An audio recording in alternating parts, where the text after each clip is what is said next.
Hi, I'm Alex. Right now, something is happening inside you at a scale where the Planck length sets the limit and space itself begins to lose meaning. Go smaller than atoms, smaller than particles, and trying to observe reality no longer reveals it, it destroys it. Everything in the universe across 13.8 billion years traces back to this boundary, so what really exists at the point where space itself stops making sense? If journeys like this spark your curiosity, a gentle subscribe helps this channel keep growing. Now, let's begin. Right now, something is happening inside you, 20 orders of magnitude smaller than an atom, and if you try to look at it, you'll create a black hole. You're probably about 2 meters tall. That's the scale where you experience life. Your eyes can see things maybe a tenth of a millimeter across if you look carefully. That's roughly the width of a human hair. Below that, things vanish without help. But let's go smaller. Much smaller. Take that hair and zoom in 100 times. You're now looking at bacteria, single-celled organisms about 1 micrometer across. That's 1/millionth of a meter. In 1676, Anton von Leeuwenhoek built some of the first powerful microscopes and saw these creatures for the first time. He examined pond water and found it teeming with life. The Royal Society thought he was drunk. They weren't ready for what he'd discovered. Here's the pattern. Every time we zoom in, we discover an entirely new universe hiding beneath. Van Leeuwenhoek found bacteria. Later, scientists found cells. Inside cells, smaller structures. Inside those molecules. Each layer suggested more layers beneath. It's like opening nested boxes, each one revealing something unexpected. Zoom in another 1,000 times from bacteria. Now, you're looking at atoms, the basic building blocks of matter. A typical atom measures about 1/10 of a nanometer across. If you lined up 10 billion atoms, they'd stretch about 1 meter. For most of human history, atoms were purely theoretical. The ancient Greek philosopher Democritus proposed around 400 BC that matter must be made of indivisible particles. He called them atoms from the Greek word atomos, meaning uncuttable. But atoms aren't the end. Keep going. Inside an atom is a nucleus 10,000 times smaller than the atom itself. The atom is mostly empty space with a tiny, dense core.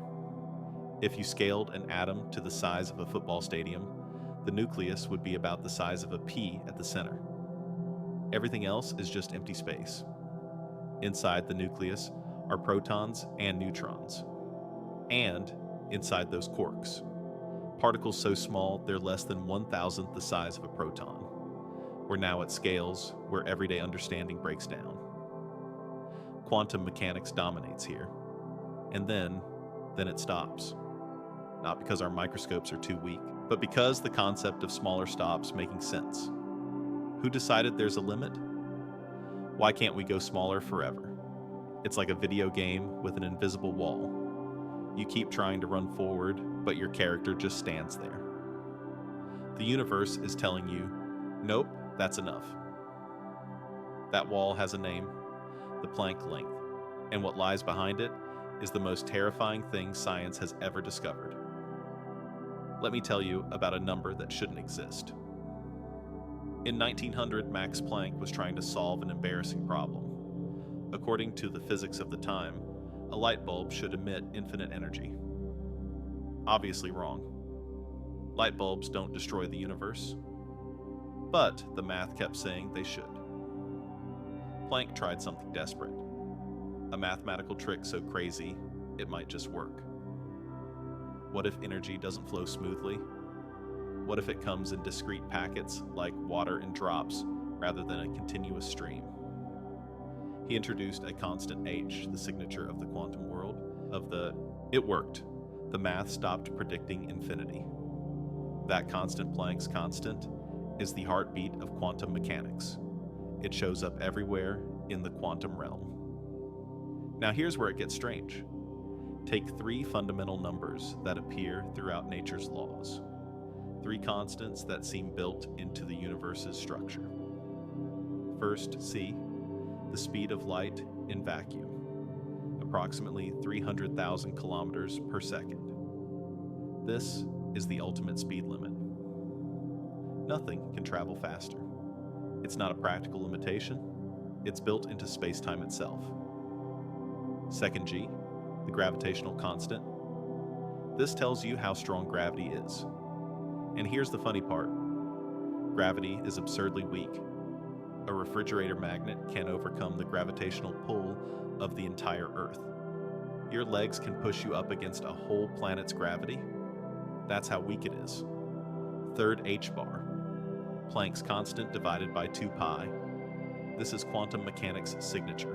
Whenever something is quantized coming in discrete chunks rather than continuous values, Planck's constant is involved. These three constants have completely different units: speed, gravitational strength, quantum action. All different. But if you combine them in one specific way, something extraordinary happens. You get a length. Take Planck's constant multiply by the gravitational constant divide by the speed of light cubed, then take the square root. The units work out perfectly to give you a distance. 1.6 times 10 to the negative 35 meters. To write that out, you need a decimal point followed by 34 zeros before reaching the actual digits.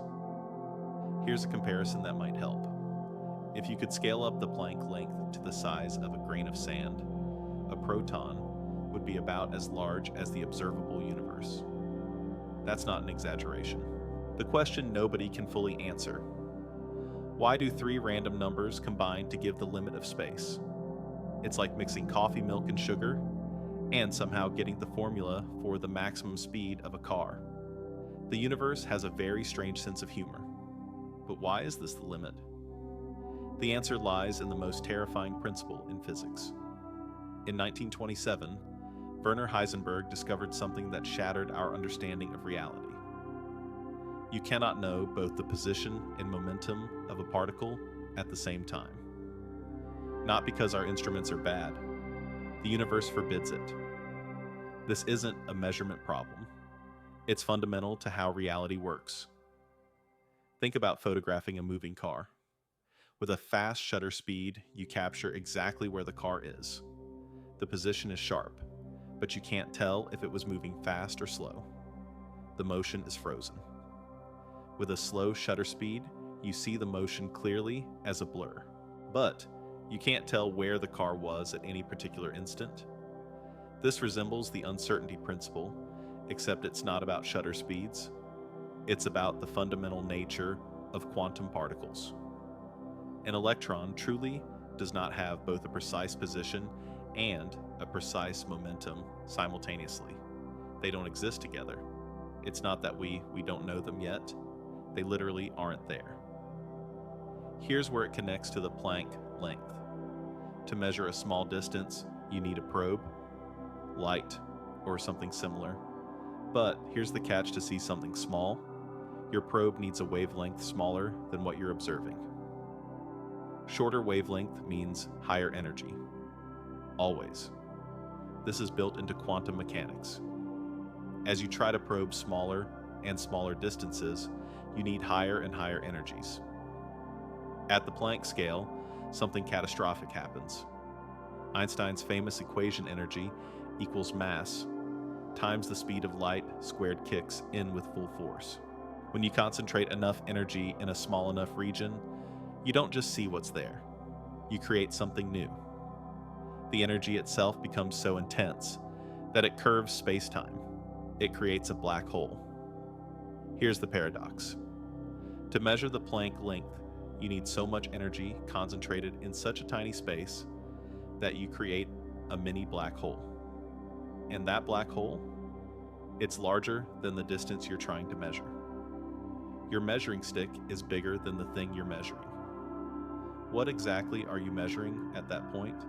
It's like trying to measure the width of a hair with a ruler the size of a building. Except worse. Because the ruler doesn't just block your view, it fundamentally changes what's there. The black hole you created swallows the very region you wanted to observe. This isn't science fiction. This is real physics backed by equations that have been tested for a century. If you cannot measure, it cannot see, it doesn't even exist. It sounds like bad science fiction, but this is actual physics, and it gets more insane. Because when physicists try to calculate what happens at the Planck scale, the computers give them an answer, infinity. That's when science panics. Imagine this. You type 1 + 1 into a calculator. It returns infinity. You try a different formula, infinity. Every formula you try, infinity. That's what happens when physicists try to calculate gravity at the Planck scale. The math crashes. Like dividing by 0. Everything breaks down. Why does this happen? We have two theories that describe the universe. Both are spectacularly successful. Both have been tested to incredible precision. And, at the Planck scale, they destroy each other. General relativity, Einstein's masterpiece, treats space-time as smooth and continuous. Space can curve like a rubber sheet. Mass and energy bend it. Planets orbit stars because they're following curves in space-time. The math works beautifully. It predicts black holes, gravitational waves, the expansion of the universe. Every prediction has been confirmed. At large scales from millimeters to galaxy clusters and beyond, general relativity is correct 100% of the time. Then there's quantum mechanics. It treats space as flat, a fixed background. Particles don't have definite positions. They exist in clouds of probability. Everything jumps around randomly. Energy comes in discrete packets. Nothing is smooth or continuous. At small scales, from atoms to quarks, quantum mechanics is correct 100% of the time. The problem? At the Planck scale, both regimes appear simultaneously. Quantum effects are huge. Gravitational effects are huge.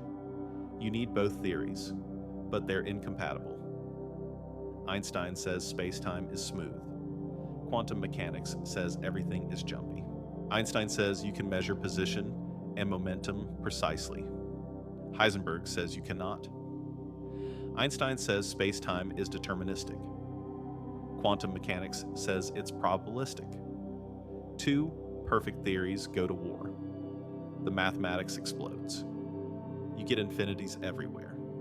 Calculations that should give you numbers give you nonsense instead. Physicists have developed techniques called renormalization to handle infinities in quantum theories. These work beautifully for 3 of the 4 fundamental forces.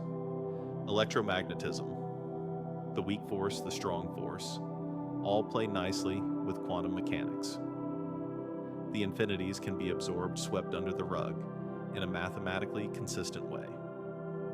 But gravity refuses. No matter what tricks physicists try, the infinities remain. Gravity is non-renormalizable. The math simply will not work. Einstein and Niels Bohr, the father of quantum mechanics, debated this for 30 years. Neither won. They both died without seeing a resolution. Nearly a century later, we're still stuck with the same problem. How can two absolute truths contradict each other? It's like inviting divorced parents to the same party. Each one is right in their own way. But don't put them in the same room, or everything falls apart. And at the battlefield where these two theories meet, space itself dissolves. In the 1950s, John Wheeler, one of the 20th century's great physicists, proposed something outrageous. He called it space-time foam. People laughed. Now we think he might have been right. Imagine viewing the ocean from an airplane. From high altitude, the surface looks smooth. A flat blue expanse. Calm, uniform, almost glassy. Fly lower. You start seeing waves, ripples, structure. The smooth surface breaks into patterns. Get even closer. Now you see violent churning, waves breaking into whitecaps, foam and spray flying. Up close, the ocean is chaos. Nothing like the calm sheet it appeared from above. Wheeler suggested space-time behaves the same way.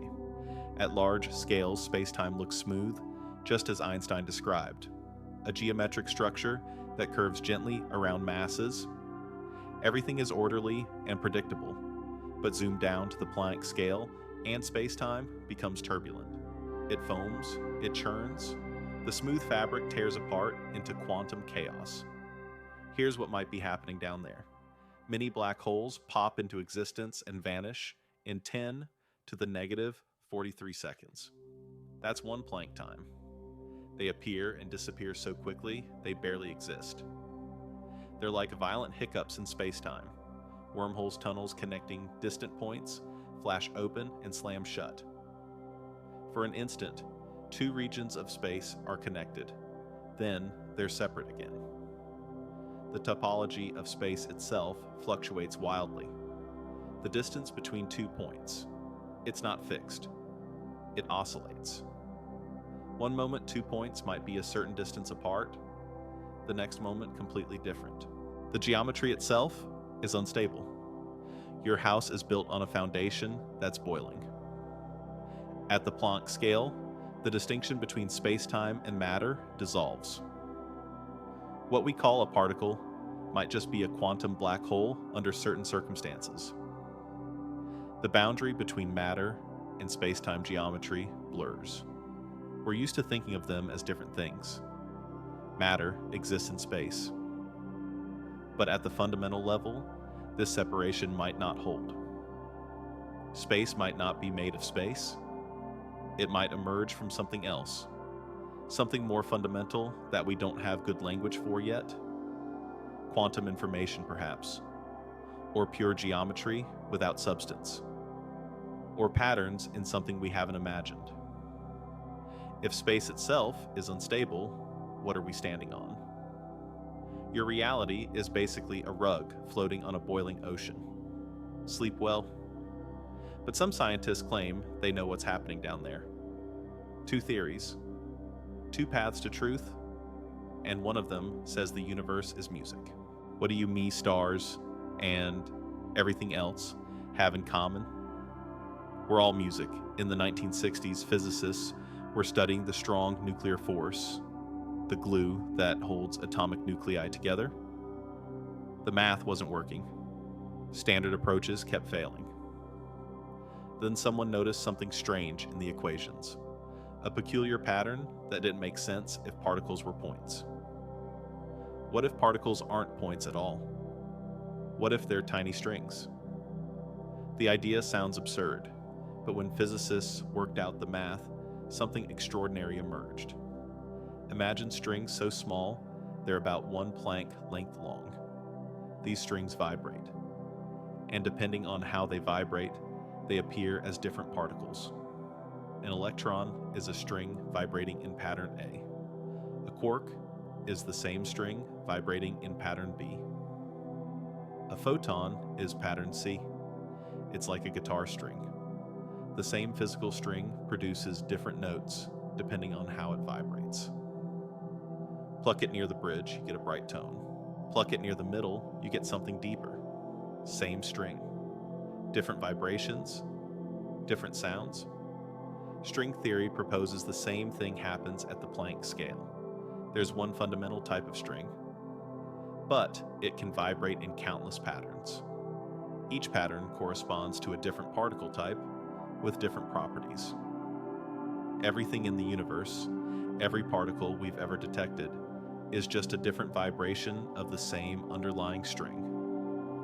Then came the twist nobody expected. When physicists calculated all possible vibration patterns, they found something they weren't looking for. One particular vibration pattern had exactly the properties of a graviton, the hypothetical particle that carries gravitational force. They were studying the strong nuclear force. They accidentally discovered quantum gravity. A theory meant to explain how quarks stick together had just solved the biggest problem in physics. String theory naturally includes gravity. It's not added as an afterthought, it emerges from the mathematics automatically. When you quantize vibrating strings, gravity appears whether you want it or not. This is string theory's greatest triumph. For decades, physicists had tried to merge quantum mechanics with gravity using standard techniques. Every attempt produced infinities that couldn't be removed. The math simply broke. But strings solve this.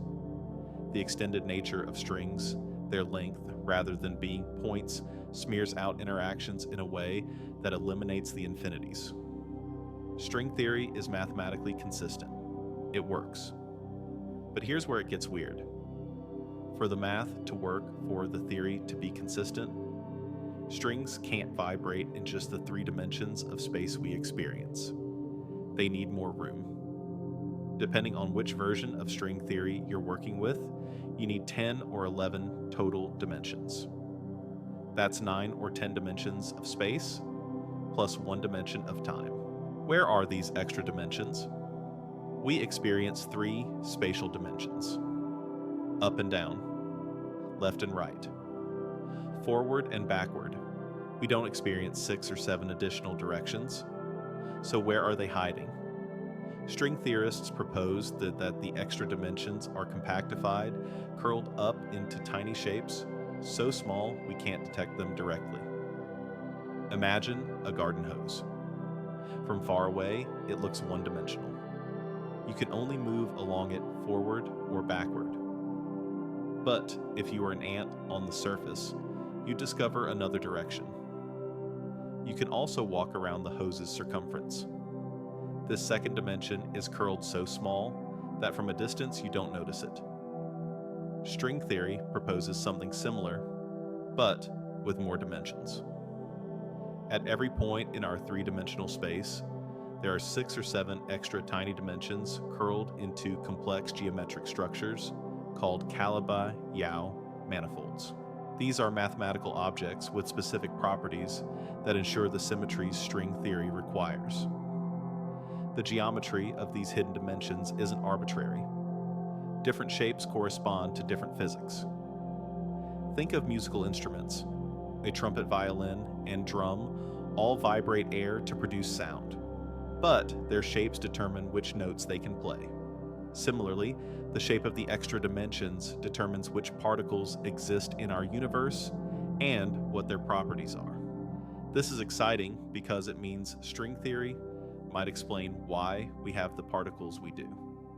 The electron's mass, the strength of electromagnetism, the number of quark types. All these might be determined by the geometry of hidden dimensions at the Planck scale. Properties we think of as fundamental might actually be consequences of geometry. But here's the frustrating part. There are an enormous number of possible Calabi-Yau manifolds. Mathematicians have cataloged thousands. There might be many more. Each gives a different version of physics. Estimates suggest roughly 10 to the 500 different possible configurations. That's 10 to the 500 different possible universes. Which one describes our universe? Nobody knows. This is called the landscape problem. Some string theorists suggest our universe might just be one possibility among many in a vast multiverse. Different regions might have different extra dimension geometries, and thus different laws of physics. Critics argue that if a theory predicts everything, it predicts nothing. Proponents argue the landscape might be testable through cosmological observations. If everything is vibrating strings, which song are you listening to? String theory sounds perfect. It unifies all forces. It includes gravity naturally. The math is elegant. But there's a problem. We can't test it. The energies needed to probe the Planck scale are far beyond anything we can build, and its rival has a completely different approach. String theory says particles are illusions. Loop quantum gravity says space itself is the illusion. The philosophy is completely opposite. Instead of replacing particles with strings, loop quantum gravity tries to quantize space itself. It treats space as something that comes in discrete chunks, quantized like energy comes in photons, and matter comes in atoms. Space is not continuous. Space is pixels. The basic building blocks are called spin networks. These are networks of loops, each about 1 Planck length in size. But here's the crucial part. These loops don't sit in space. They are space.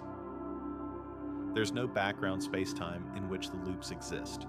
The loops and their connections are all there is at the fundamental level. Think about pixels on a screen. Each individual pixel doesn't contain an image. A single pixel is just a dot of color.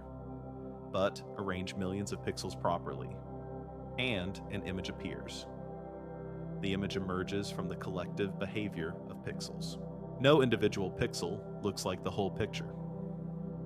Loop quantum gravity proposes space works the same way. At the Planck scale, you have discrete quantum states represented by loops. Each loop is meaningless by itself, but with enough loops connected in the right way, three-dimensional space emerges.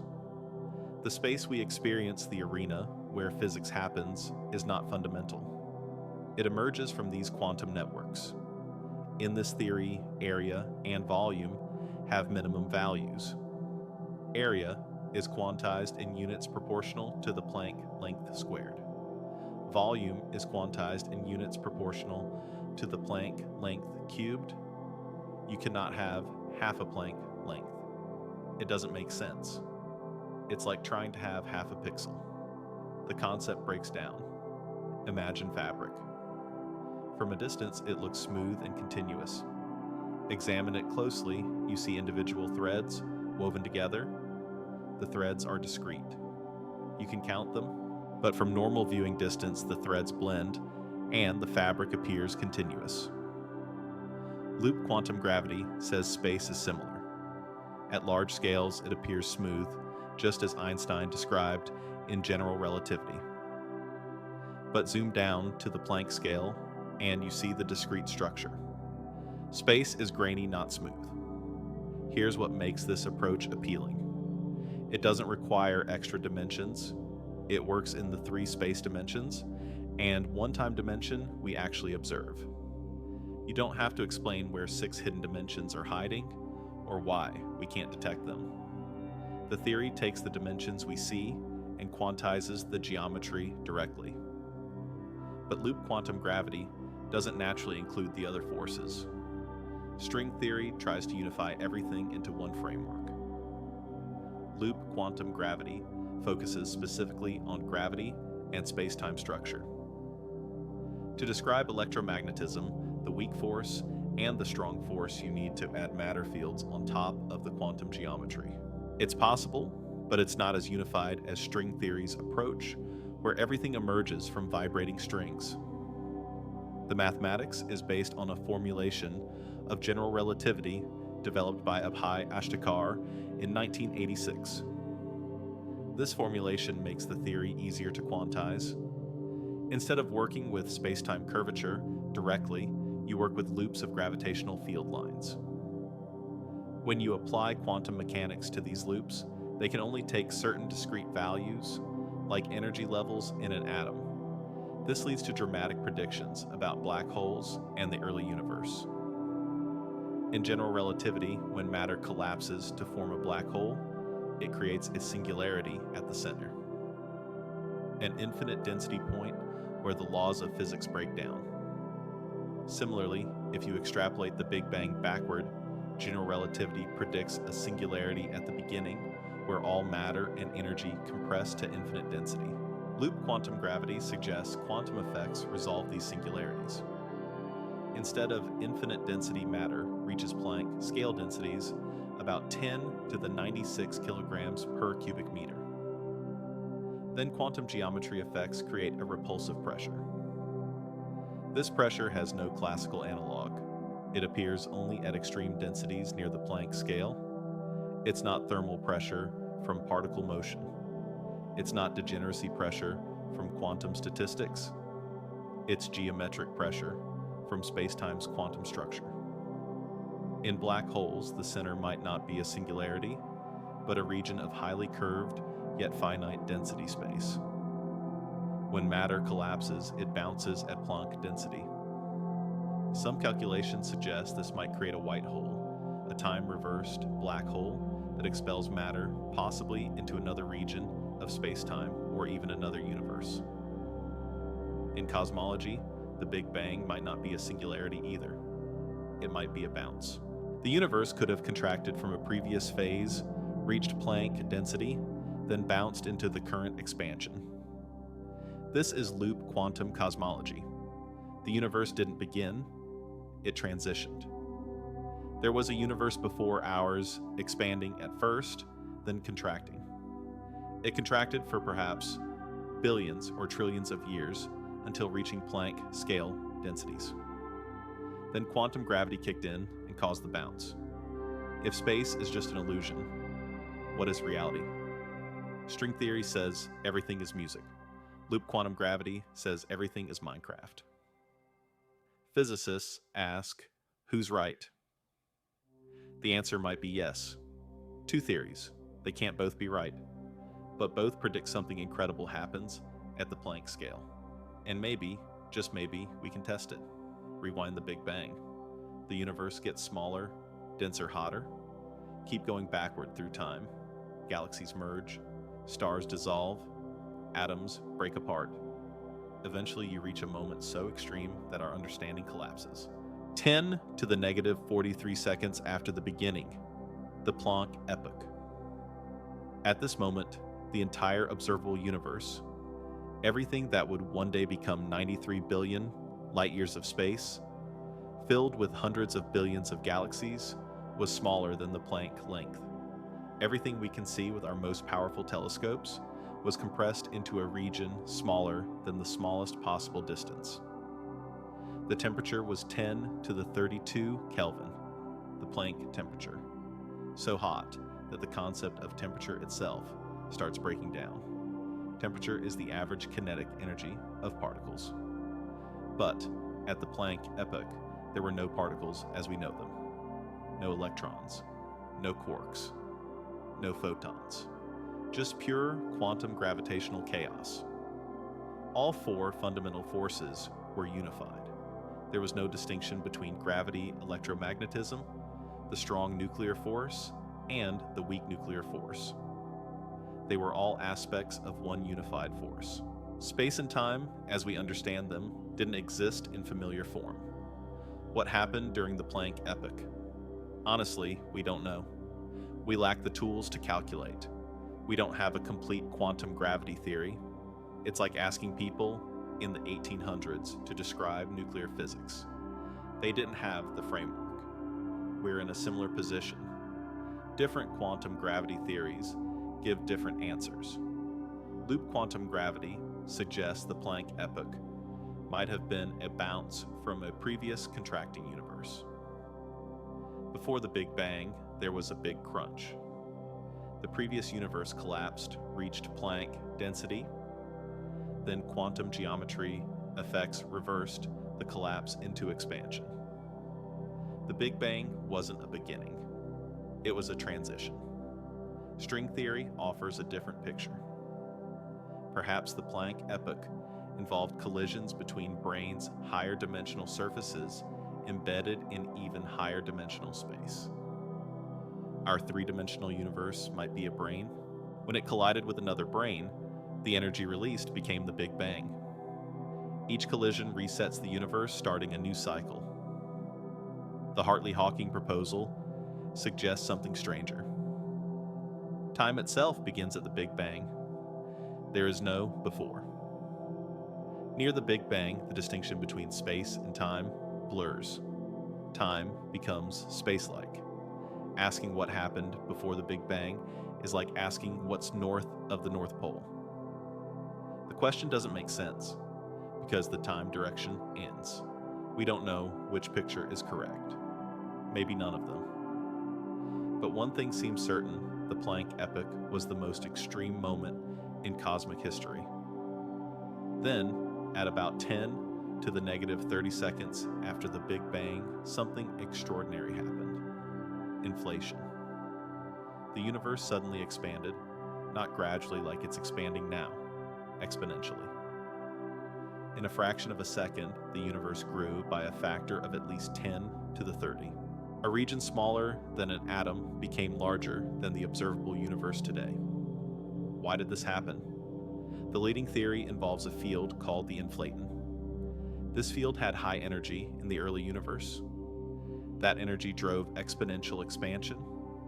As the field's energy decreased, inflation ended, and the universe transitioned to normal expansion. During inflation, quantum fluctuations at the Planck scale got stretched to macroscopic scales. Think about it. The Heisenberg uncertainty principle guarantees there are quantum fluctuations in any field. In the inflaton field, tiny regions had slightly different energy densities. Some regions were a bit denser. Others were a bit less dense. These variations were minuscule, about 1 part in 100,000, but inflation stretched them. Fluctuations that started at the Planck scale, about 10 to the negative 35 meters, were expanded to scales larger than the observable universe. These quantum fluctuations became density variations in normal matter and energy. Over the next 13.8 billion years, denser regions gradually collapsed under gravity. They formed the first stars, the first galaxies. The large-scale structure we observe today.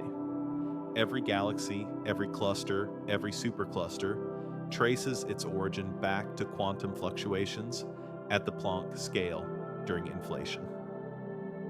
This is mind-blowing. The largest structures in the universe arose from the smallest quantum jitters imaginable.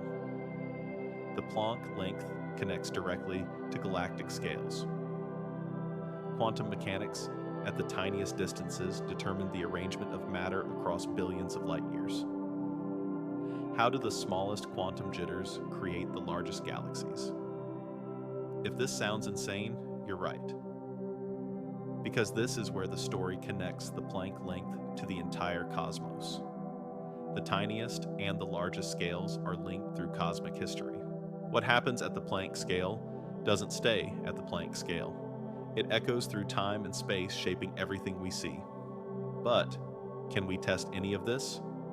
Or will it forever remain just theory? Here's the problem. We cannot build a particle accelerator powerful enough to probe the Planck scale. The energy needed for a single collision at Planck energy is roughly equivalent to 50 liters of gasoline.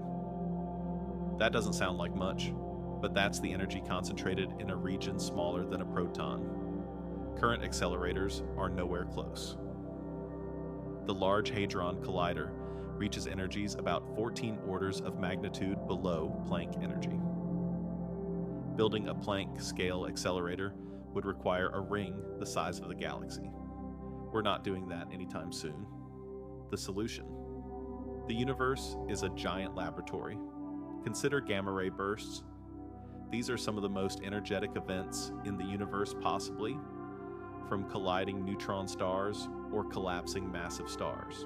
They produce photons with energies millions of times higher than visible light.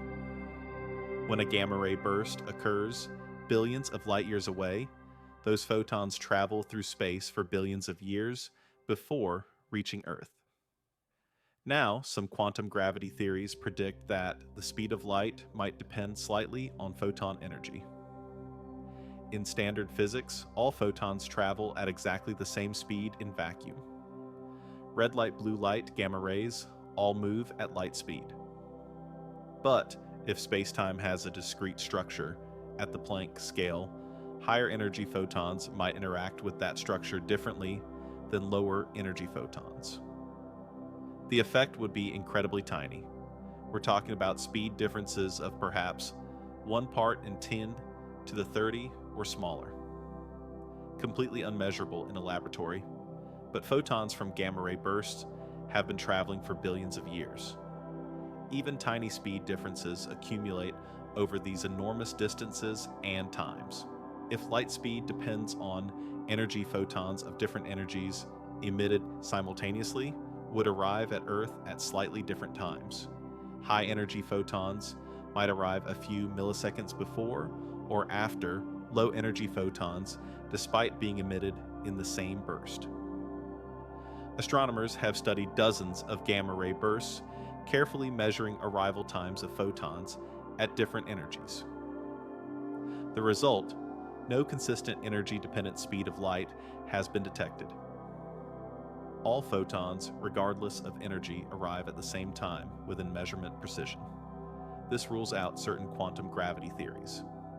Any theory predicting large enough Lorentz violations is now excluded. The absence of an effect is informative. It narrows down the possibilities. Then there's gravitational waves. In 2015, LIGO detected gravitational waves for the first time, ripples in spacetime from colliding black holes. Since then, dozens of events have been observed. LIGO measures gravitational wave properties quite precisely. In the 2030s, LISA, the Laser Interferometer Space Antenna, will launch. This will be a space-based gravitational wave detector. Unlike LIGO, which sits on Earth's surface, LISA will consist of 3 spacecraft flying in triangular formation, separated by millions of kilometers. This enormous baseline lets LISA detect much lower frequency gravitational waves.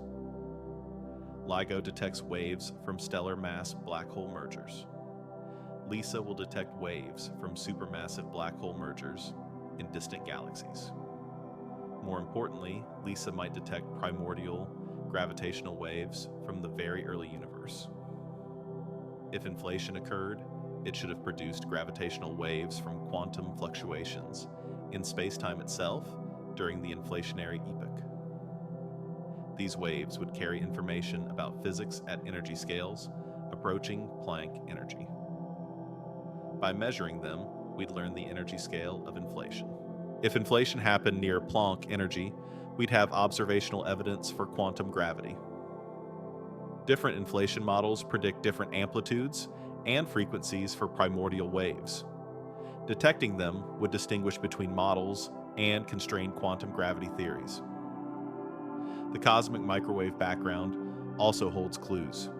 This is light from 380,000 years after the Big Bang, when the universe first became transparent. Satellites have mapped its temperature variations across the sky with incredible precision. These variations match inflation predictions remarkably well. But there's something we haven't detected yet. B modes. These are a specific pattern in the polarization of the cosmic microwave background. Density perturbations create one polarization pattern called E modes. These have been measured. Gravitational waves create a different pattern called B modes. These haven't been found yet. B modes are the smoking gun for primordial gravitational waves. Multiple experiments are searching for them. The Simons Observatory in Chile, CMB S4 at the South Pole. If B modes are detected, we confirm inflation and open a window into the Planck epoch. Atomic clocks offer another avenue. The best atomic clocks today are accurate to about 1 part in 10 to the 18. They'd be off by less than 1 second in 15 billion years. At this precision, they're sensitive to general relativity effects over height changes of a few centimeters. Put one clock slightly higher than another, and the higher clock runs measurably faster due to gravitational time dilation. Some quantum gravity theories predict tiny violations of general relativity. Sufficiently precise clocks might detect them. Researchers are comparing clocks at different locations looking for anomalies. Finally, there's quantum entanglement. Recent theoretical work suggests deep connections between quantum entanglement and space-time structure. The idea is that when quantum fields in different regions are entangled, this entanglement creates spatial connection between those regions. More entanglement means shorter distance. If correct space itself emerges from quantum entanglement patterns. Distance isn't fundamental. It's derived from how quantum information is distributed. Physicists are testing this using quantum computers, creating simple quantum systems with controllable entanglement, and studying how spatial structure emerges. Can we hear echoes from the Planck epoch? We can't go there. So we're asking it to send us a postcard. And maybe it already has, through gravitational waves rippling across the cosmos, waiting for us to listen carefully enough. But the biggest question remains unanswered. Is the Planck length truly the final limit, or is there something beneath it? Here's an ancient question. Is space continuous or discrete? In 450 BC, Zeno proposed a paradox. To walk from A to B, you must first cover half the distance. Before that half of the half, then half again. This continues infinitely. If space is infinitely divisible, you need infinitely many steps, but you can't finish infinite steps in finite time. Therefore, motion is impossible. Obviously wrong. We move constantly. But the paradox cuts deep. Calculus solved the mathematics. You can add infinitely many tiny distances and get a finite result. But it doesn't answer the physical question. Does space actually contain infinite points or not? If space is discrete, if loop quantum gravity is correct, there's a smallest pixel, the Planck length. You can't have half a Planck length. Zeno's paradox dissolves because there are only finitely many steps between any 2 points.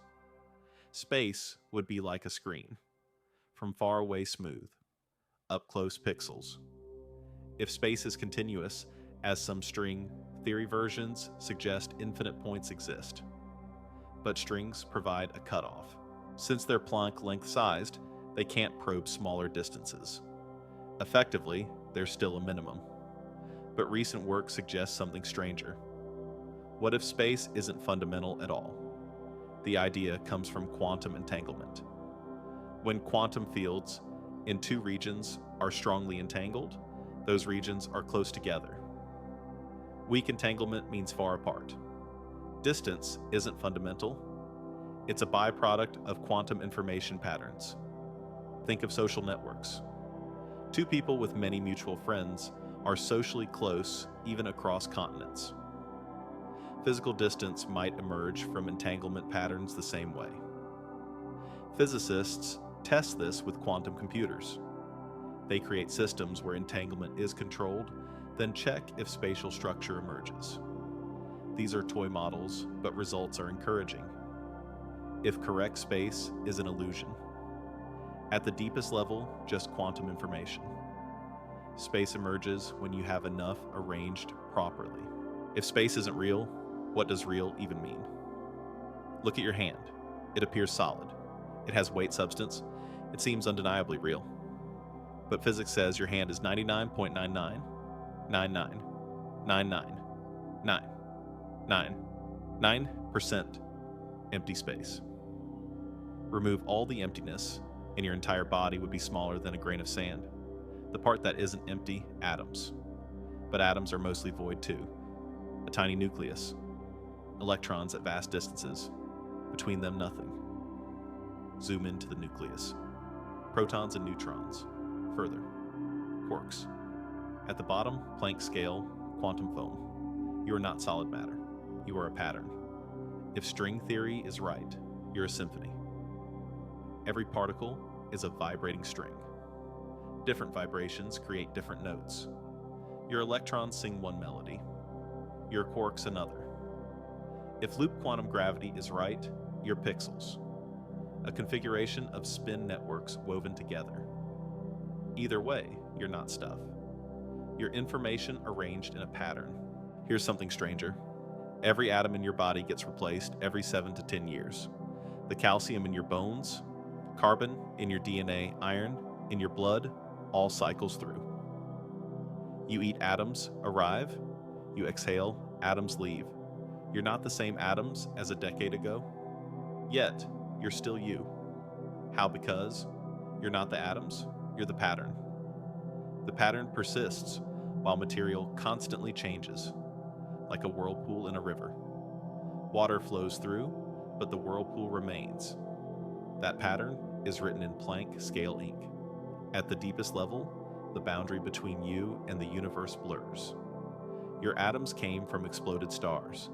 The calcium in your bones was forged in a supernova.